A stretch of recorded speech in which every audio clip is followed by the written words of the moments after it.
everybody, I'm Kitsune Hiruri, and welcome to Yokai. Today, this is for June, I am jumping into my martial arts. No, I'm not going to do jump kicks and things for you. I am old, I will break. No, I today am going to make a young swordsman. And I am going to name him after the Japanese cherry blossom viewing festival of Hanami. Am I saying that right? Double check myself. I wrote it down. Yes, his name is going to be Hanami, which is the Japanese cherry blossom viewing. Why? Because I wanted to celebrate that. And I'm late. I know. And I just like the idea of that theme for him. And the doll I am using for this is this fella right here. Let's go ahead and get him out. He's been waiting a little while, and I am really ready for him. I've got hair in here for him. I've got eyes in here for him. He came with eyelashes that are for the proper length. That's nice there. Let's go ahead and get him out of his wrappings. I have Butter over here in the corner checking out the birds for me. No, you can't climb in the box. Thank you.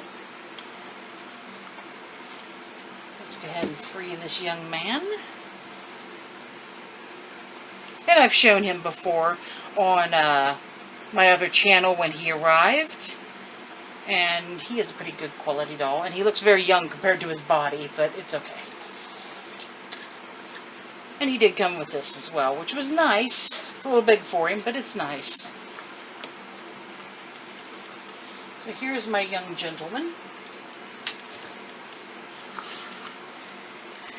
He is very pale. I suspect he may not be very he may be very photosensitive, I should say. Turn his elbows around here. Elbows on backwards, friend. Okay. This young gentleman has a wig waiting for him. He has eyes waiting for him. But I am going to be making his outfit and doing his face up. And the first thing I need to do is remove his head. As you can see, the sculpt is called Koi. The artist is called Mia. And I need the hook to reach his because it is way back in there.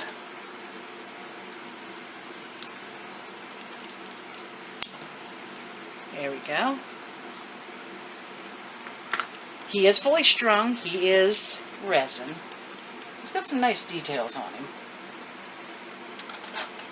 A couple of things are a little roughly done. Like around his knees, the finish work was a little iffy, but that's okay. I'm not too worried about it. You're not really going to see it because he is going to be wearing hakama and keikogi. If you don't know what that is, have you ever seen people who do kendo or kinjutsu or iaido and they have the men's long flowy pleated skirt thing? That's hakama. It has legs in it, by the way. It is not a skirt, it's a pair of pants. And keikogi is like the top of a karate uniform. Not the Chinese thing with the frogs, the little fabric buttons. It's the fold over that ties together with the belt. Okay? So I'm going to be making that for him. I set his body aside here. I won't need the top of his head, I don't think. Let me think on that.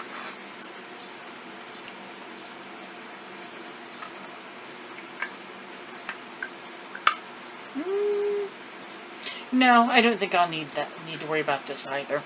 I'm just going to be doing the face up on his actual face.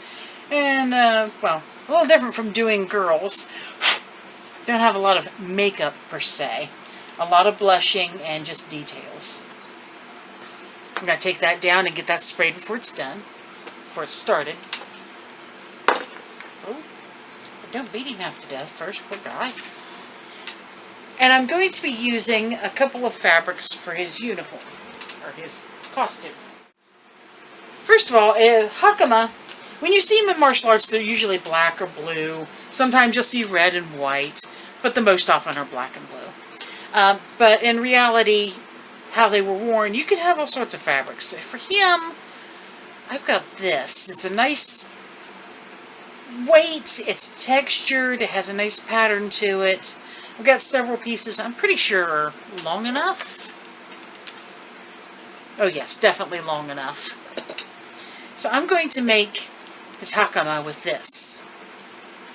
His keikogi is going to be made out of actual material from a real gi. This fabric is stained. Why? Because it was used. I don't know if this was mine or my husband's, but we actually wore these while doing martial arts. And while these things are pretty resilient, they last a pretty good long time. They eventually will start staining to the point where you can't get it out. So I'm going to try again on this one more time. It's just going to look old and faded otherwise. You can tear them, especially if you're somebody doing jiu-jitsu. You aren't going to be wearing a lightweight, well, this is a medium weight, really. But it's light enough weight that I can do doll clothes with it. You're probably going to have the heavy quilted stuff that's really a little more resilient even than this. For those who've never had a chance to touch, an actual karate uniform, this is a cotton material. It's like a heavy canvas. It's not really got a lot of stretch to it, though there are some companies that make them stretchier material ones. Whatever's your comfort level. I preferred traditional, so I did not have elastic waistbands. I had this drawstring thing. You had to know how to put it through, or else you pulled the string out and your pants fell off. But the drawstring worked best for me for staying on.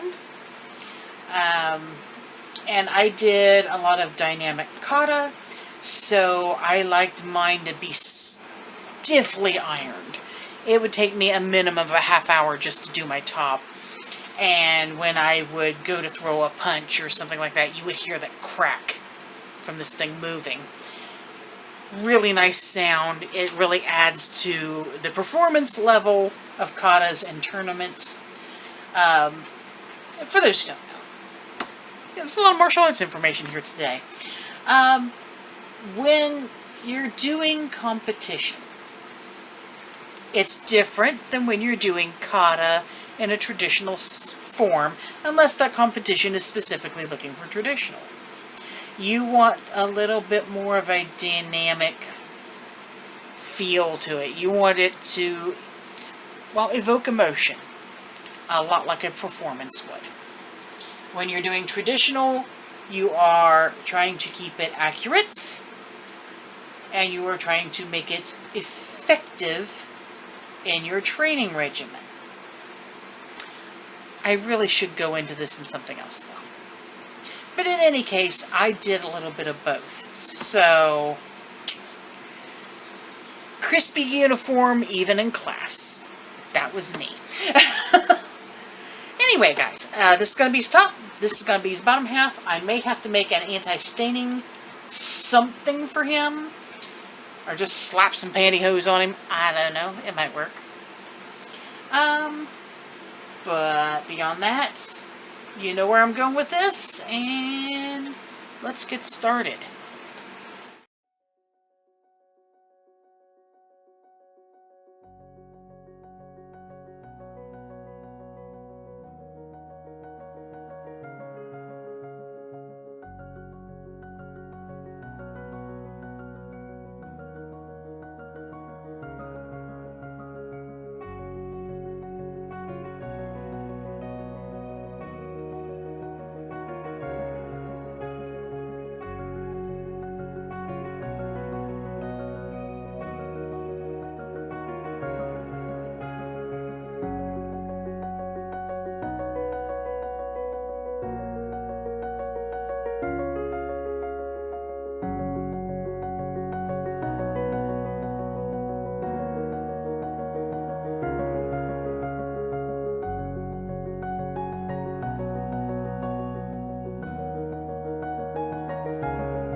hopefully I've got that aimed in the right direction and I'm not askew.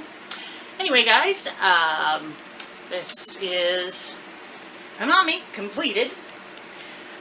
Some of the things turned out really, really well. Some things not as well as I hoped that they would, but now that I know that I can make these hakama, I'm going to probably remake them. Now, there are slim ones like this, but I think I want him to have some more volume. So if I can find him a lighter weight material, then he'll probably get some of the fluffier ones like I prefer. His gi came out pretty good, or for the couple of things you have to do to it to make it work for a doll. And for the most part, is exactly what a gi is like, or at least a traditional style that I wore when I was in karate. His hair hates me, but nonetheless not too bad.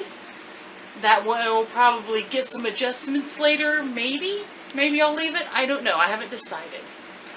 But in any case, here is my little Swordsman, Hanami. Yes, he is named for cherry blossom viewing. It's a little late in the season for that. That's okay. That's the way I wanted him to go. So, any questions, thoughts, comments? Have you tried styling one of these dolls yet? He is the koi sculpt. If so, tell me about it. What do you think? And I'd like to thank you all for watching. Don't forget to like, subscribe, and share, because it's going to help me get out there to more people. And also check out Kitsune Haruri, which is my original channel, where I forgot or lost the footage where I received him, and then I went and put it back up. Unfortunately, it's missing some context. Just saying. Lost a lot of it somehow. I don't know what I did wrong. But here he is. And I'd like to thank you again for watching. And I will see you next time. Bye-bye.